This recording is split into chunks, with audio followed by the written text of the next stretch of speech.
Gente, boa noite.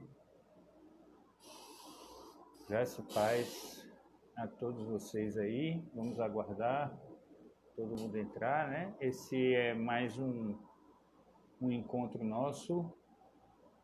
Estamos aqui nessa quarta-feira para estudar mais uma vez o livro de João. Entramos no capítulo 13 na semana passada. E foi aquele momento em que Jesus lavou os pés dos discípulos. Então, nessa quarta-feira, nós vamos para João. Vamos continuar, né? João, no capítulo 13, do verso 18 até o verso 30. Então, deixa eu colocar aqui o texto embaixo para você acompanhar. João 13, do 18 ao 30.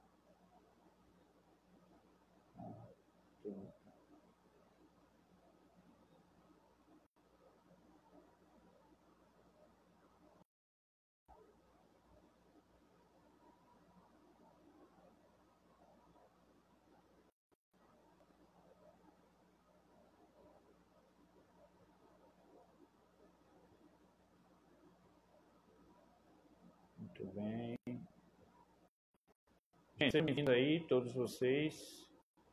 A gente está colocando aqui só embaixo, aqui nos comentários, o texto de hoje, para você poder acompanhar. E muito bem. Bom, boa noite a todos vocês. Lúcio, Marcelo, Alex, Raquel, sejam bem-vindos. Boa noite para todos vocês. Vamos continuar então essa noite aí nossos estudos em João, né? A gente entrou no capítulo 13 na semana passada. Olha aí, Paulo chegou também, né? Deus abençoe vocês aí, todos vocês.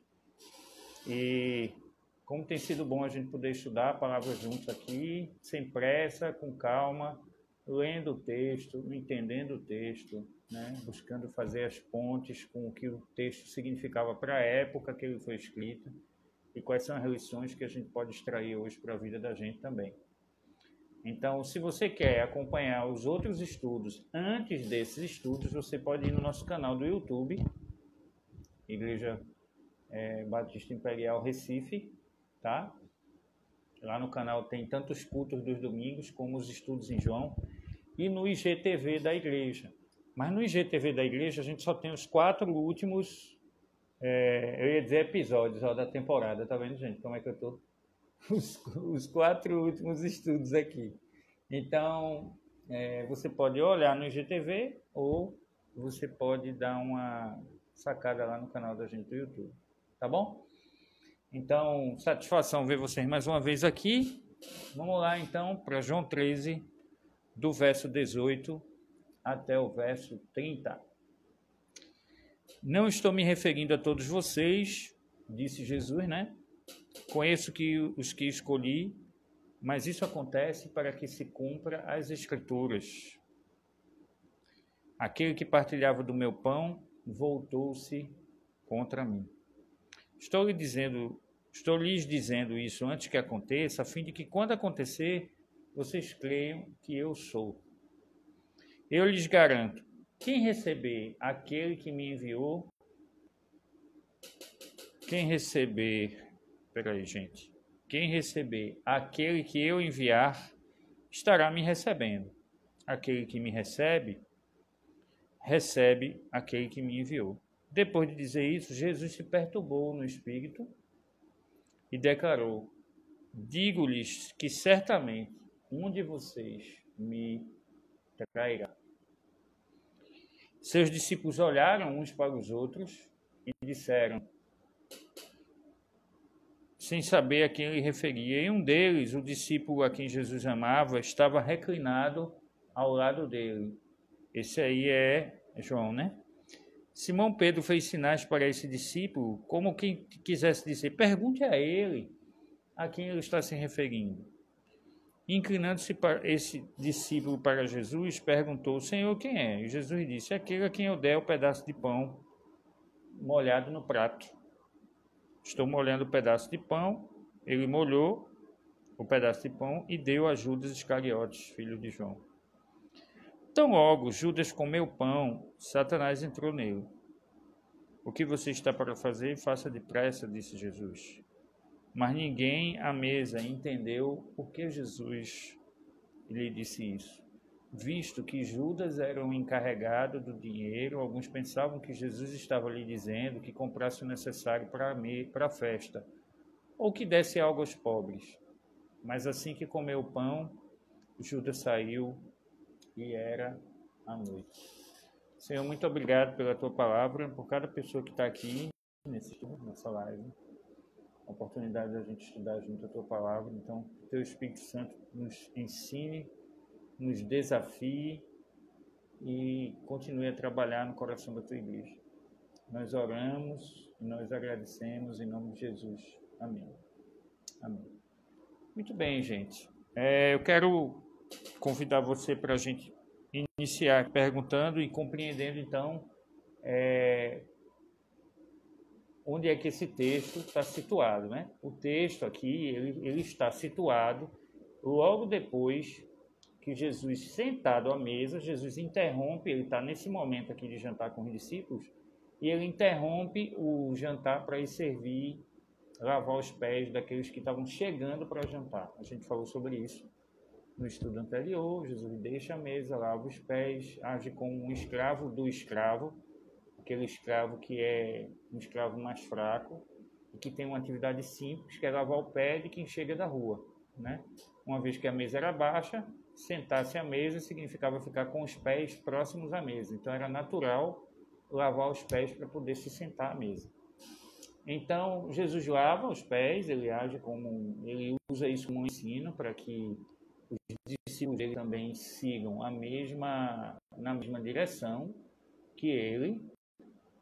E aí agora, continuando na mesa, a gente vê Jesus anunciando, então, que Jesus haveria de ser traído.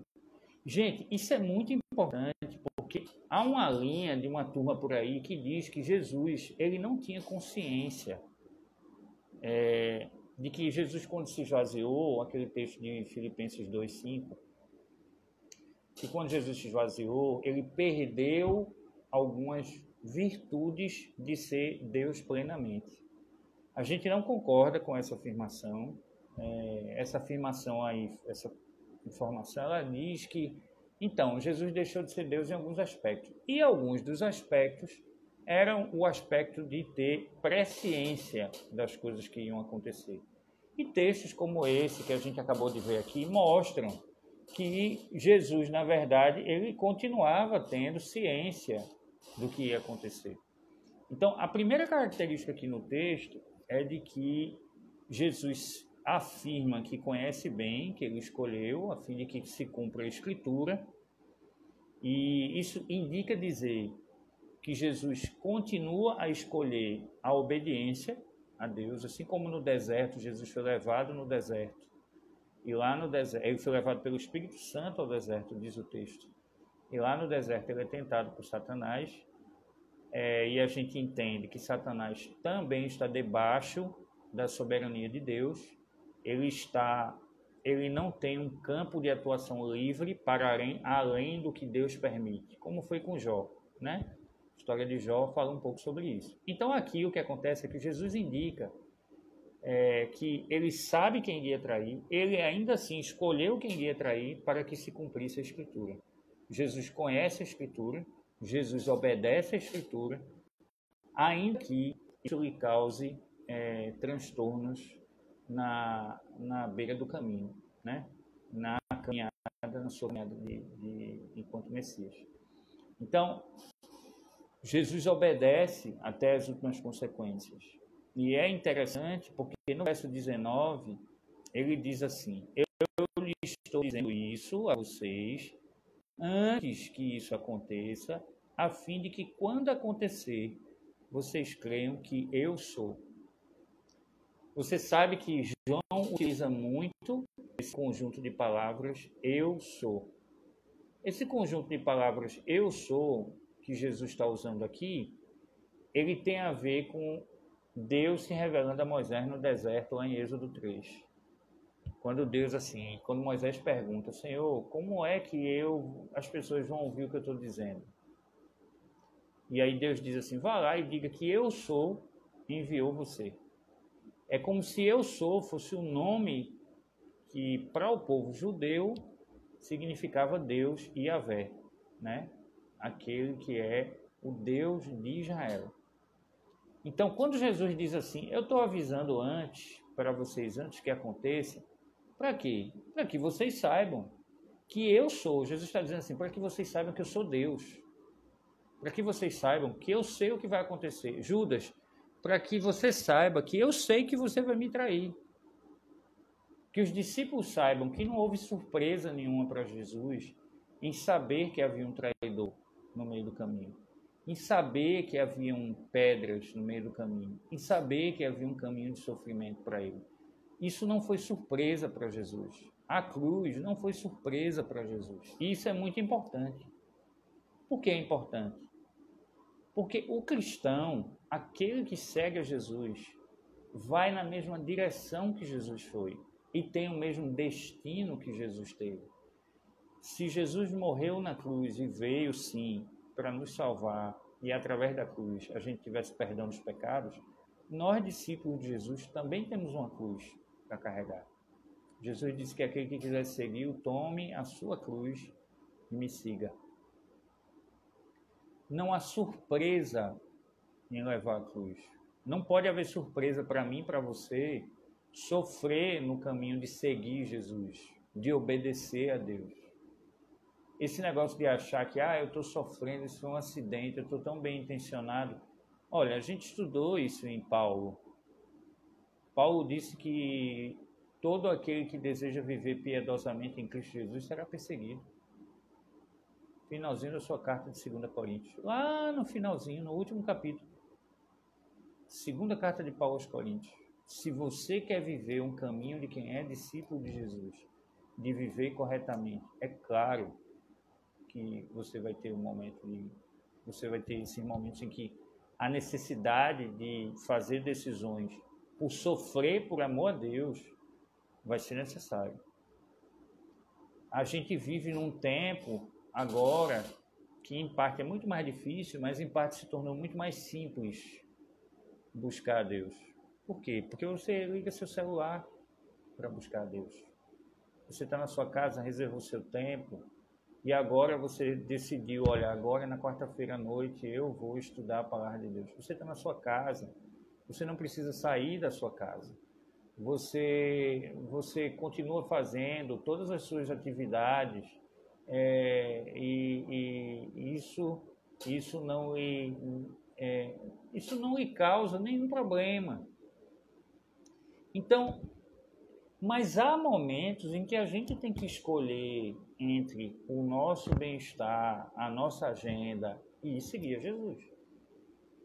Assim como Jesus tinha consciência de que no meio do caminho dele havia um traidor, havia um caminho de sofrimento, havia ser levado para a cruz sendo inocente, também no caminho dos discípulos de Jesus, nós precisamos entender que haverá no caminho sofrimento, que ainda há uma cruz para se levar.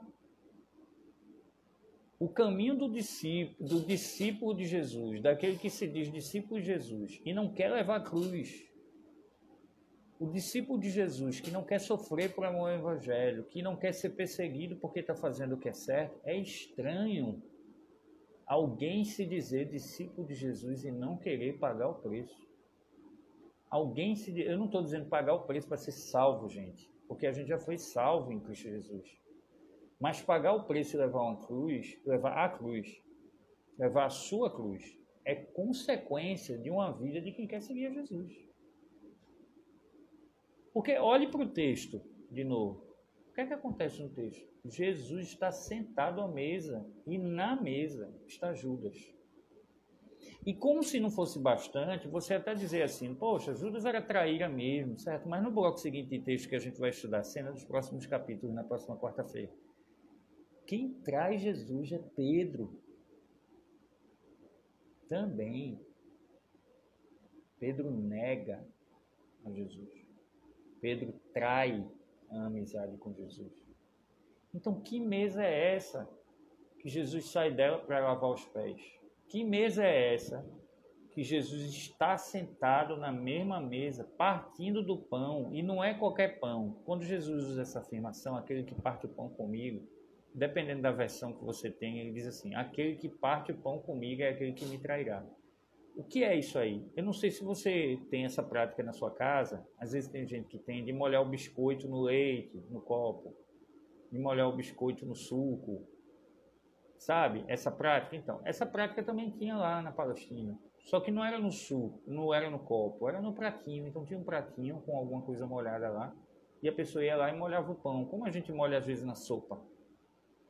Quem é que faz isso? Quem faz isso é quem tem intimidade, é quem faz parte do círculo que caminha junto. Imagina que você está num lugar com muitas pessoas, e aí alguém chega e coloca lá o pão lá no seu prato. Não é uma pessoa completamente distante que faz isso. É uma pessoa que, de certa maneira, tem um contato e um relacionamento com você. Então, Jesus mostra aqui que também, quem deseja segui-lo, também vai vivenciar isso. Vai vivenciar a cruz, vai vivenciar a traição, vai vivenciar a negação. Jesus não é inocente e nós não podemos ser inocentes. De que seguir a Jesus é uma vida de se sentar na praia, na cadeira e fazer tudo que quer e pensar tudo que quer e agir da maneira que quer. Essa não se parece ser com a dinâmica de Jesus. Há um livro que eu quero até incentivar você a ler, o nome desse livro é O Preço do Discipulado, ou O Custo do Discipulado, em inglês. Ele é de um pastor alemão chamado Dietrich Bonhoeffer. Esse pastor, ele foi pastor na Segunda Guerra, ele estava nos Estados Unidos, fora da Alemanha. Quando a Alemanha entrou em guerra, ele volta para a Alemanha, porque ele quer servir o povo dele. E ele pagou um alto preço por isso, morreu na prisão. Noivo, inclusive, ele não tem livros publicados das cartas que ele mandava para a noiva dele. Esse pastor que escreveu esse livro, O Preço do Discipulado, o preço de ser discípulo de Jesus. Esse preço, como eu disse anteriormente, não tem a ver com salvação, mas tem a ver com a vida. Então Jesus está dizendo aqui no capítulo 13, dizendo, para vocês saberem que eu sou, ou seja, que eu sou Deus, eu estou dizendo já a vocês antes que isso aconteça. Depois disso, no verso 21, Jesus se perturbou. O Espírito de Jesus se perturbou. E digo-lhes certamente que um de vocês me trairá. Veja. A compreensão de saber o que ia acontecer não tornou Jesus insensível às coisas que precisavam acontecer. Quando o autor aqui, nessa versão que eu estou usando, que é a Nova Versão Internacional, diz que Jesus se perturbou no Espírito, quer dizer que foi alguma coisa profunda. Você sabe que, às vezes, espírito e alma no Novo Testamento significam a mesma coisa e também tem muito a ver com mente, tá? Com psique. Então, Jesus se perturbou profundamente com isso, mesmo tendo dito anteriormente que alguém iria traí-lo. Então, Raquel fez uma pontuação aí sobre Romanos 8,18, que nenhum sofrimento do tempo presente não pode ser comparado com a glória que será revelada em nós. Exatamente, ainda que a gente entenda que haverão momentos de sofrimento como discípulos de Jesus, como pessoas que querem honrar a Deus, como pessoas que querem sinalizar o reino, isso é muito pouco para o que a gente vai vivenciar no futuro. Então Jesus sabia disso, ele sabia que havia uma missão que tinha que cumprir, que ele precisava cumprir essa missão para que eu e você estivéssemos aqui hoje falando sobre isso. A gente só está aqui hoje porque Jesus cumpriu a missão. Então, no capítulo 13, no verso 21, então, Jesus diz abertamente: um de vocês me trairá. E os discípulos olharam uns para os outros e sem saber quem se referia. E aí João olha para Pedro e Pedro faz sinais para João, no verso 24. E diz assim: por que ele está se referindo? E aí no verso 25, inclinando-se para Jesus, perguntou: Senhor, quem é? E Jesus respondeu: aquele a quem eu dei um pedaço molhado de pão no prato. Então, molhando o pedaço de pão, deu a Judas. Jesus deu a Judas. Ele identificou que era Judas. E, gente, como isso é desafiador. Por que é desafiador? Porque a gente, imagine que eu e você soubéssemos antecipadamente que alguém iria nos trair. Imagine que alguém a gente soubesse, fulano de tal vai me trair na minha caminhada de vida. Como a gente ia tratar essa pessoa? Como foi que Jesus trata Judas desde o começo, ainda que soubesse que ele iria trair? Então, quando Jesus expõe Judas aqui, você olhando para o texto, você já vai saber que nos momentos seguintes Jesus haveria de ser preso. Nesse momento, então, o autor aqui, que é João, ele tenta dizer o seguinte, no verso 26. Tão logo Judas, 27. Tão logo Judas comeu o pão, Satanás entrou nele. O que você está para fazer, faça depressa, disse Jesus. Veja bem, essa afirmação de Jesus, ela indica que Jesus não tem receio. Jesus entende que a obediência é o único caminho possível, ainda que isso lhe custasse muito. Gente, a gente não pode se iludir achando que há outras possibilidades para além da obediência. Não há. A Bíblia diz que o caminho da obediência não tem a ver com recompensa. Eu sou obediente a Deus e Deus vai me recompensar porque eu sou bonzinho. Olha como eu sou bonzinho, então Deus vai me recompensar. Não. Não. É porque o caminho da obediência leva a gente não estar vulnerável para a morte. Para a nossa morte. Morte eterna. Quando Jesus diz a Judas, faça o que você tem para fazer depressa, Jesus revela que ele não tem outro caminho a não ser fazer a vontade do Pai. Até na hora que mais na frente a gente vai ver que ele se angustia, ainda assim ele obedece ao Pai. Então, João quer dizer, quando ele diz que Satanás entrou em Judas, ele está querendo dizer que Satanás se apossou de Judas inteiramente, sem nenhum... Como é que a gente pode dizer? Nenhuma esfera ficou de fora. Ele foi... ele esteve sob a influência de Satanás inteiramente. E aí, de fato, ele faz isso. Ele pega o pão e aí sai e vai embora depois da palavra de Jesus. Você sabe que aqui nesse texto ele ressalta a soberania de Deus.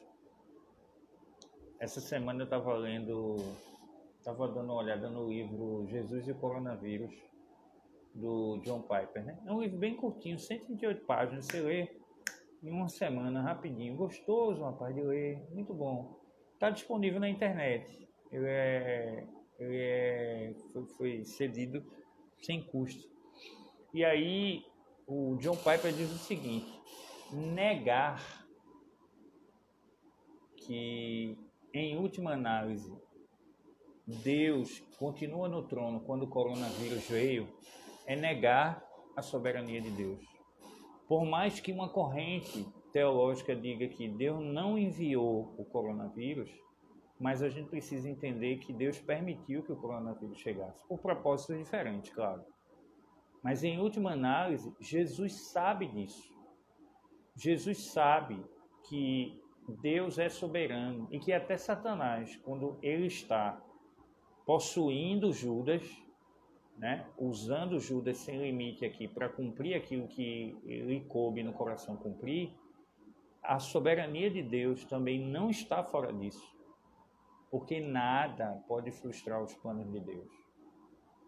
Porque até o que de mal, ou o que de ruim, ou até o que nos é aparentemente fora da vontade de Deus, está dentro da soberania de Deus. Está dentro da ação de Deus na história. Quer seja pela permissão, de maneira passiva, se é que eu posso dizer assim, quer seja ativamente. Essa é a dinâmica da ação de Deus na história, né? Inclusive, domingo a gente vai falar sobre isso na igreja, lá às 18 horas, lá no YouTube. Você dá uma olhada lá, a gente vai conversar sobre isso, sobre a ação de Deus na história, o livre-arbítrio e a ação de Deus na história, a partir do que a Bíblia mostra. Então, aqui, Satanás faz isso. E aí, no verso 28, é muito interessante isso. No verso 28, os discípulos do João dizem assim: olha, ninguém entendeu porque Jesus disse isso. Ninguém entendeu porque Jesus disse isso. Eles achavam que, porque Judas era encarregado do dinheiro, alguns pensavam que Jesus estava dizendo para que ele comprasse o denário para a festa, ou que desse algo aos pobres. Por que eles pensaram isso?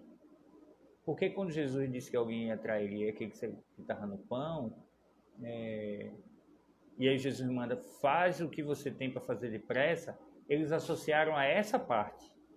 Faz o que você tem para fazer depressa, não a traição necessariamente. Por isso que eles acharam que Judas tinha saído para resolver alguma coisa, e que alguma coisa não tinha ficado muito bem implícito. Mas aí, de fato, diz no verso 29 para o 30, que assim que comeu o pão, Judas saiu e era a noite.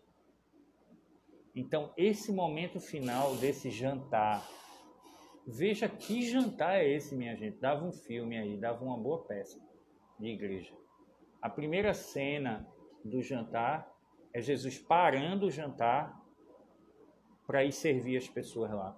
Vamos parar aqui para lavar os pés. Pegar uma bacia, botou a toalha, guardou a túnica, pegou a toalha e foi lavar os pés de quem estava chegando. Segundo momento do jantar, Jesus então volta para a mesa, final da primeira parte desse bloco de texto, a partir do verso 15 ao verso 17. Jesus volta então para a mesa. Ele serve, ele sai da mesa, ele serve as pessoas que estão chegando e ele volta para a mesa.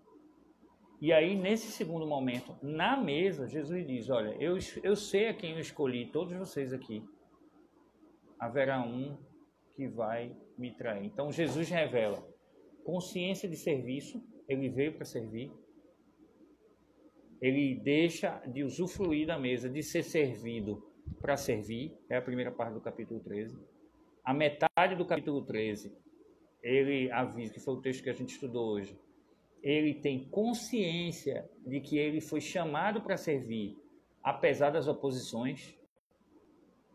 E tem muito crente que tem esse negócio. Eu não vou servir não, porque fulano, porque Beltrano, porque choveu, porque o fulano olhou assim para mim, porque Beltrano... Irmão, Jesus serviu, mesmo tendo Judas.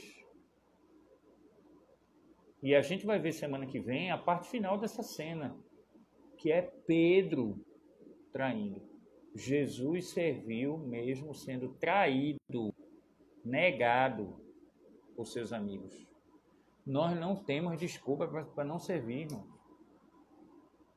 Nós não temos nenhuma desculpa para servir, para não servirmos. À luz de Jesus. Jesus foi Deus, se fez servo, Filipenses 2,5. Jesus foi servo sofredor, o texto que a gente viu aqui, sofreu por amor a nós, enfrentou a oposição, enfrentou a traição de Judas e continuou firme. Você já percebeu quantas vezes a gente não chega e a gente se sente traído? E a gente pensa assim, poxa, aconteceu tal coisa, eu me senti traído, eu me senti injustiçado, eu vou parar aqui. Jesus não. Jesus não. Jesus vai e vence a traição servindo. João 13, então, é essa narrativa de Jesus que deixa a mesa para servir os pés de quem está chegando. De Jesus que está na mesa e que anuncia aos discípulos que ele tem consciência que será traído, mas que continua na missão. Que ele continua naquilo que ele tem para fazer, independente do que os outros estão fazendo. Sabe por quê, irmãos? Porque nós não vamos prestar conta pelos outros. Nós não vamos prestar conta do que os outros vão fazer. Nós vamos prestar conta daquilo que a gente faz, daquilo que a gente deixa de fazer. Você sabe que Mateus 12, finalzinho de Mateus 12 fala isso. Jesus dizendo aos fariseus que estavam achando que ele estava indo em nome de Beelzebul, ele diz assim, cada um dos homens prestarão conta de tudo que disserem. Ou seja, tudo que a gente fizer, tudo que a gente disser, a gente vai prestar conta. Então, meu irmão, nós não temos... Como eu vou dizer àquele que me salvou, que morreu por mim na cruz, que eu deixei de agir, que eu deixei de servir, que eu deixei de falar, porque fulano A, fulano B, fulano C fez isso, porque Judas me traiu, porque Pedro me negou, porque... Que lição João traz para mim e para você aqui sobre serviço? Então, quando Jesus chega nesse finalzinho aqui, e ele diz que já era noite, ele quer dizer assim, já era tarde, Jesus tinha passado um tempo com os discípulos, não era só a noite, anoiteceu simplesmente, passou algum tempo naquilo. Então, eu quero convidar você a gente pensar sobre isso. Nós somos chamados para servir, lavar os pés uns dos outros. O que significa lavar os pés? Eu tenho sido muito abençoado, né? Eu sei que tem pessoas aqui que não são da nossa igreja, mas eu tenho sido muito abençoado por aprender com irmãos e irmãs na igreja que quando alguém quer servir, não existe área para servir. Gente que lava banheiro, gente que varre espaço, que pega cesta básica e junta, que lava roupa que veio de cesta básica, gente que faz tudo, porque não há limites para quem quer servir. Não, eu só vou servir se eu fizer tal coisa. Jesus serviu lavando os pés, apesar de Judas e apesar de Pedro. Então, eu quero convidar você a nós pensarmos nisso. O que nós estamos fazendo? Carlinhos domingo colocou a música no culto, foi belíssimo, não foi? Que culto maravilhoso. Recebi muitas mensagens assim, de pessoas falando como Deus tocou no coração delas através das músicas e também da reflexão da palavra, né? Pela palavra de Deus tem essa coisa de tocar na gente. E aí tem aquele cântico que a gente cantou domingo. O que eu estou fazendo se eu sou cristão? Se Cristo deu-me total perdão. Há tantas vidas sem lar, sem pão. Há tantas pessoas sem salvação. Meu Cristo veio para nos remir, o homem todo sem dividir. Também do mal salvar, ou não só do mal salvar, mas também o corpo ressuscitar. O que é que a gente está fazendo, minha gente? O que é que a gente está fazendo na nossa vida pessoal, no nosso trabalho que Deus nos deu?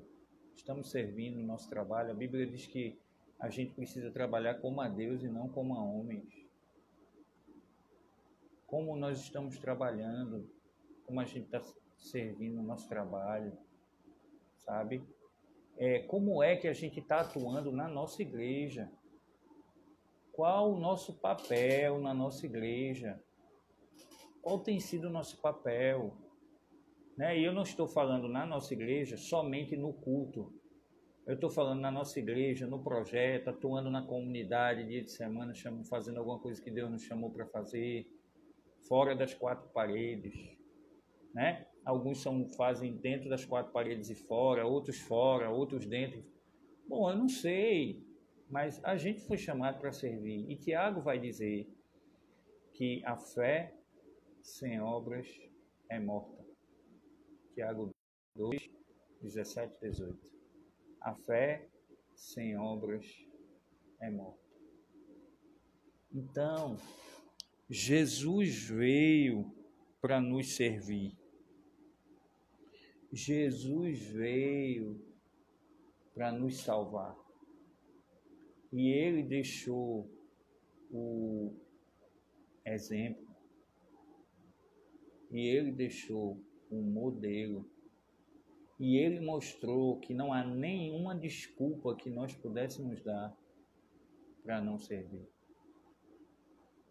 Você imagine o quanto diferente de nós, Jesus era presciente. Ou seja, Jesus tinha ciência de tudo que ia acontecer, das pessoas que iam trair, das pessoas que iam negar, das pessoas que iam abandonar. O quanto Jesus tinha consciência disso. Mas apesar disso, Jesus continuou em frente. Então, meu irmão, minha irmã, Deus nos chama para continuarmos em frente. Vencermos o sofrimento, vencermos o cansaço, vencermos as traições, vencermos as negações, porque nós servimos a um Deus vivo, porque nós servimos numa missão que vai mudar o mundo, que vai mudar as pessoas como mudou a nossa vida. Que privilégio que nós recebemos do Senhor. Que obra maravilhosa o Senhor nos deu para a gente fazer esse tempo, de alcançar pessoas para Ele, de perceber que tem coisas maiores do que nós. Às vezes alguém chega para mim durante a semana e diz assim: pastor, o senhor percebeu isso, aí vem falar alguma coisa que não ficou muito legal. Eu digo assim: irmão, eu nem tive tempo de ver isso. E como é bom, irmãos, quando a gente vai se engajando na obra de Deus e nas coisas de Deus, a gente vai perdendo o tempo. A gente não vai tendo tempo para perder com coisa pequena, com detalhezinho disso, daquilo outro. Olha como o irmão estava vestido. Olha porque o irmão usou uma palavra assim. Olha, é bom que a gente tenha sabedoria, né? Para saber o que dizer, o que falar, porque todas as coisas que a gente deve fazer são para Deus, então a gente tem que ter muito cuidado. Mas às vezes a gente gasta tanto tempo com tanta coisa que não é missão. Eu estava com o meu pequeno grupo ontem, dia de terça-feira. Eu tenho um pequeno grupo que existe há 3 anos com alunos do Seminário do Norte e do SEC, aqui. E o grupo começa de 10 horas e termina de meia-noite. E aí a gente estava falando sobre o texto de Mateus capítulo 12, em que Jesus fala de unidade, que a casa dividida não vai subsistir, e de que enquanto os fariseus tinham seu próprio ministério, seu castelo, era só eles e pronto. Nós precisamos ter cuidado para a gente também não viver assim, isolado dentro do corpo de Cristo, sem dar as mãos, sem, sabe, se engajar. Não é possível que não tenha nada que Deus esteja fazendo que a gente não possa se engajar, gente. Quantas coisas Deus está fazendo, quantas pessoas Deus tem usado na nossa comunidade para fazer tanta coisa diferente. É na comunidade, é na igreja, é com criança, é com jovem, é com adulto, é com idoso. É na área de saúde, é na área de música, é na área de esportes, é na área de lazer, é na área de missões, é na área de estudo bíblico, é na área de pré-vestibular, é na área de reforço escolar, de alfabetização de idosos. É tanta coisa que a gente tem para fazer, minha gente. Quantas coisas a gente tem para fazer. Então vamos fazer como Jesus, que sentou à mesa e disse: Judas, o que você tem para fazer? Faça.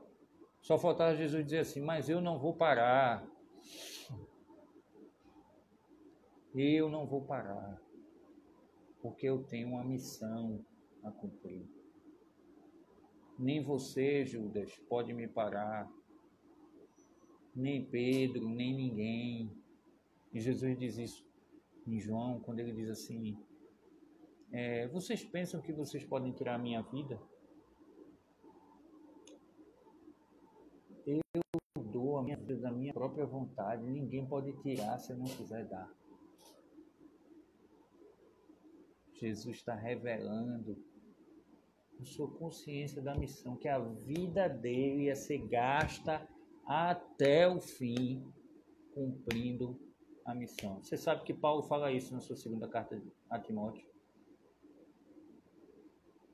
quando ele diz que cumpriu a carreira.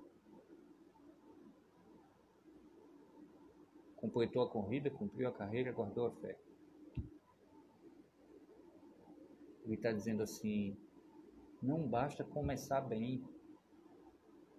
Tem muito crente, tem muito cristão, muitas pessoas, até fora mesmo da igreja, que começam tudo, mas logo a energia vai embora.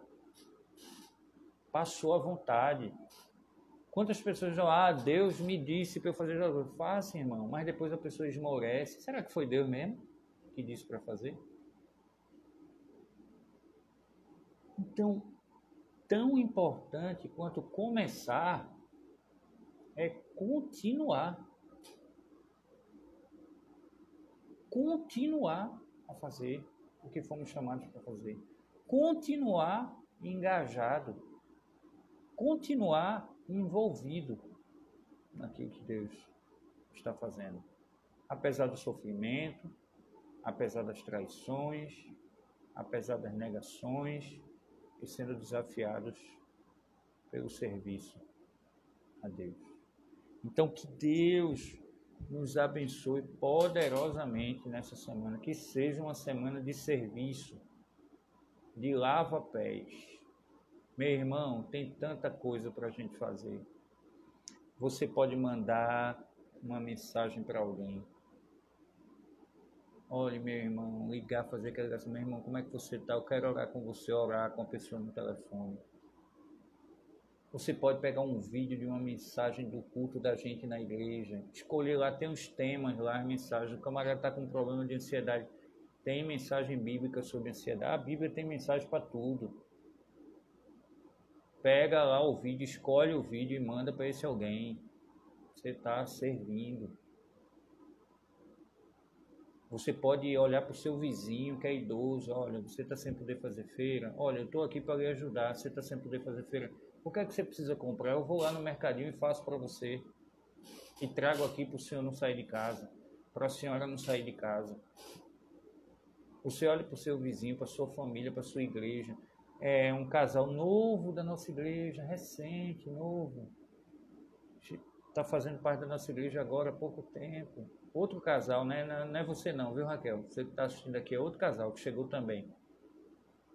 Mandou uma foto para mim: pastor, eu fiz a minha feira aqui de casa no supermercado, separei aqui umas coisinhas. Separou lá uns quilos de arroz, um açúcar, Quero doar para as outras famílias da igreja, servir. Outras pessoas mandam mensagem para mim, pastor, qual é o dia que vai entregar as cestas na igreja para a população? Eu quero ir lá ajudar. Eu quero ir lá. Eu quero estar lá para servir as pessoas, para ajudar a lavar a mão das pessoas com álcool. Eu quero ajudar a assinar na lista. Eu quero registrar na fotografia. Eu quero pegar a cesta, botar nas costas e ir levar na casa da pessoa com ela. Oportunidades de servir, minha gente. Então, o que Deus tem chamado você para servir, irmão? Deus não tem chamado você para ficar parado. Talvez Deus tenha chamado para servir em oração. Servir na área de oração da igreja, ninguém vê. Mas a igreja é sustentada pelos seus joelhos que se dobram para orar pela igreja. Continue servindo, irmão, irmã.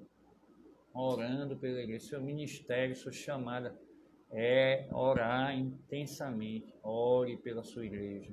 Sua igreja tem invadido o inferno para tirar a gente de lá. Você sabia disso? Essa semana tivemos mais 2 decisões pela internet. Pela internet. Pessoas que tomaram decisão, pessoas que quiseram fazer parte da nossa igreja. Pastor, como é que eu faço para fazer parte da nossa igreja? Pastor, eu quero ser batizado. Pastor, quando é que vai ter batismo?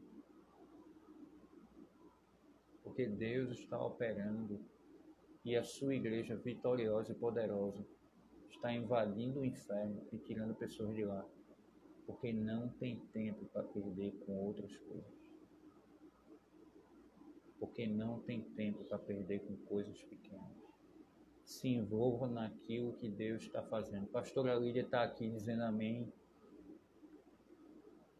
Ela sabe o quanto tem gente trabalhando agora na igreja. Meu Deus do céu, como tem gente trabalhando na igreja hoje. Em tantas coisas diferentes. Gente que fez, olha, irmãos, a gente teve gente que fez cotinha de cesta básica no trabalho com os colegas, levantou um monte de cesta e levou para a igreja. Bom, a gente fez aqui com a turma do trabalho.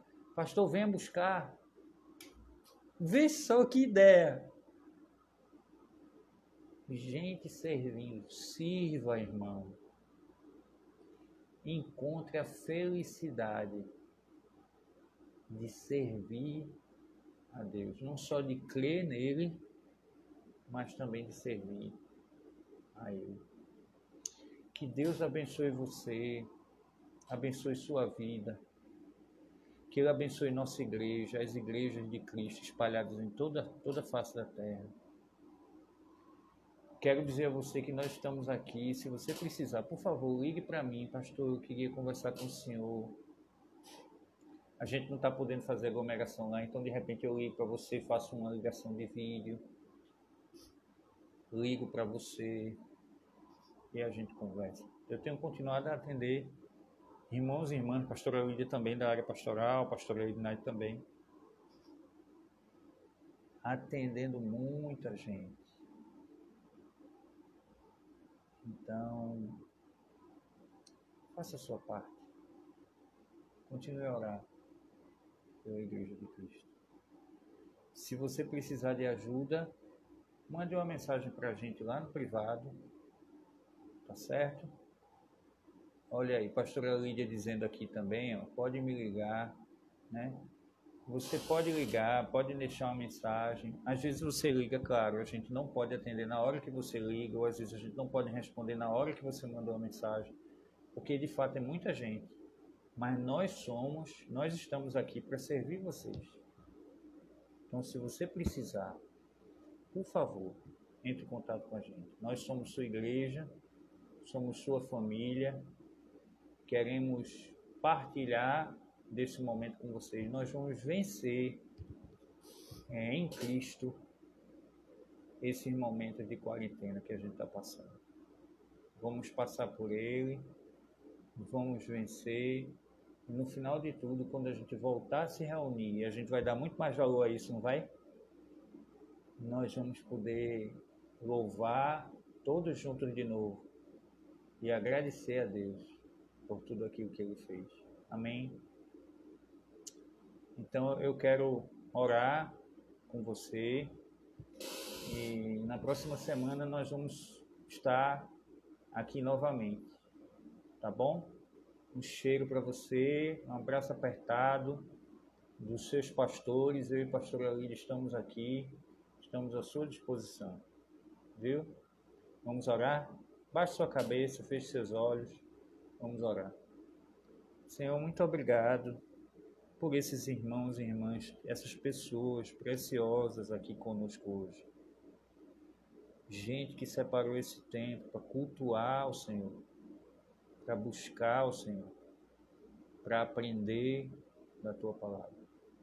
Senhor, a Tua palavra mesmo afirma que ela não volta vazia, ou seja, que ela entra no nosso coração e na nossa mente, e ela produz frutos, ela produz transformações, ela opera mudanças na nossa vida. Então, muito obrigado pela oportunidade que eu e cada uma dessas pessoas tivemos de ouvir a Tua palavra agora à noite. Nos abençoa, fala ao nosso coração, abençoa a Tua igreja, perdoa os nossos pecados, em nome de Jesus. Amém. Amém. Meu irmão e minha irmã, se você chegou... Olha, Lucy Carla dizendo que os irmãos dela estão aqui conosco, os irmãos de Lucy Carla, que coisa boa, sejam bem-vindos também, irmã Dalvirene, a irmã Maria da Paixão, olha, eu falando em oração, olha, a mulher de oração, viu, da igreja, há muito tempo, toda semana lá na igreja eu vejo lá, indo lá com as irmãs e orando pela igreja, por isso que a gente está em pé. Então, que coisa boa a gente poder terminar esse momento aqui, e eu quero dizer a você que a gente vai colocar esse vídeo agora, a gente vai baixar esse vídeo aqui e ele inteiro vai lá para o canal da igreja no YouTube. Se você perder uma parte desse estudo e você quer acompanhar, são 5:08, às 9h06, esse arquivo já está lá no canal para você poder assistir. Tá bom, gente? Que coisa boa, eu fiquei muito feliz de ver vocês, fiquei feliz de ver a irmã Gesilda aqui. Ô, irmã Gesilda! Daniela também está aqui, irmã de Rose. É isso aí, gente. Quarta-feira que vem, faça o propósito na sua agenda de estarmos juntos novamente, fortalecendo, né, para a gente continuar junto aí em pé, em meio a esse momento aqui. Viu? Deus abençoe você, Rose, Carlos. Olha aí, tem tanta gente que nem dá para falar o nome de todo mundo. Irmã Gesilda, coisa boa de ver aqui. Leilione também. Deus abençoe vocês, tá bom? Acesse um canal lá do YouTube, tem os estudos anteriores, também tem os vídeos do domingo com as temáticas de cada mensagem. Você dá uma olhada lá, vê as temáticas, de repente você está passando por alguma coisa, e aí Deus, o Espírito Santo dele, toca no seu coração para você lá, e tem as músicas do pessoal do louvor, isso vai tocar no seu coração e vai fortalecer sua alma. Bota de manhã em casa, bota no celular para ouvir no trabalho, faça isso que isso vai fortalecer você. Tá bom, gente? Contem com a gente. Orem pela igreja, nós estamos orando por vocês todos os dias pela manhã. Deus abençoe vocês, um abraço virtual bem apertado. Já já, se Deus quiser, a gente vai dar aquele abraço que não vai ser mais virtual, aquele abraço apertado e demorado, viu? Um cheiro, Deus abençoe vocês.